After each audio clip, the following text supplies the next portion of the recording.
Hey guys, first Stryfe video of the year. I want to say thank you to my sponsors. W, I got a 10% off code for you guys down in the description box below. It's good energy. It tastes great. It's very much so affordable. I highly recommend you guys go check them out. 10% off code when you use phase 10 at checkout. Helps support me. It helps kick back a little bit when you guys buy something. So appreciate you guys, and I hope you guys enjoy the video.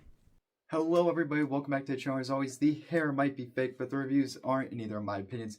This is Phantom, updated for 2026. Let's get into the video.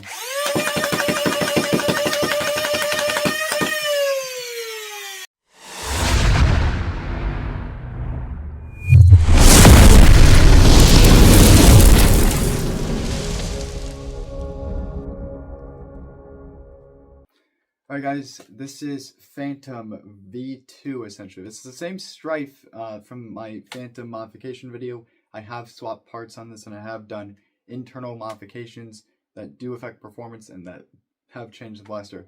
Starting off with the very obvious thing, this is now running off of half darts. This uses worker Talon mags, Coda mags.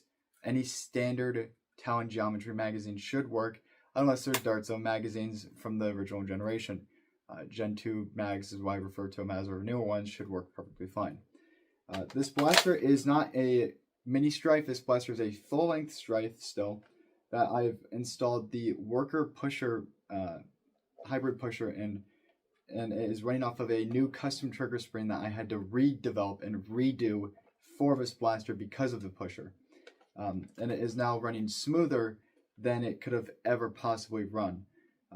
Along with that, I painted up a new stock using the same sponge camo that I did as the main one to make it look just as good.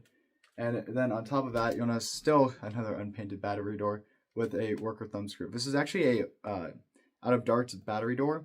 The issue with the out of darts battery door, and this is the biggest con with the large one at least, is the battery door. I had to chip and cut down the notch essentially, basically leaving nothing. This, in my opinion, is an absolute flaw to this battery door, and I desperately despise this battery door because of that. But it still works, and you just put it on.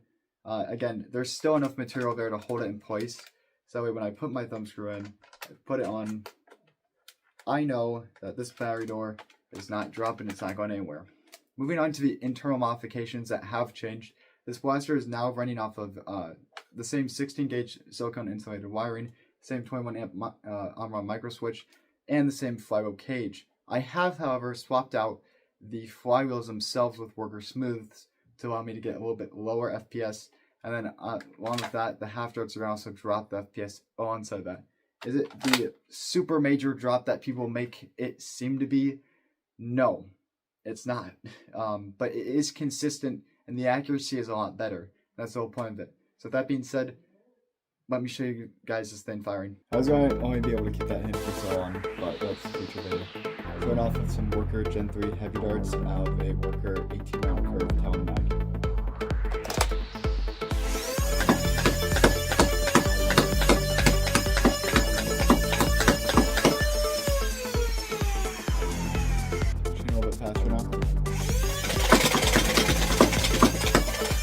I want to talk about another thing regarding this half dart kit.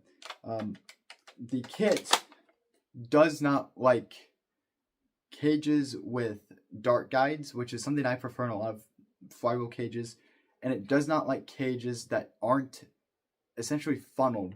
The worker cages, especially ones for like the Dominator that use double stack magazines, were kind of funneled, had a little bit of a flare to it, so to speak, so that way the darts were kind of funneled into that cage so that way they would fire.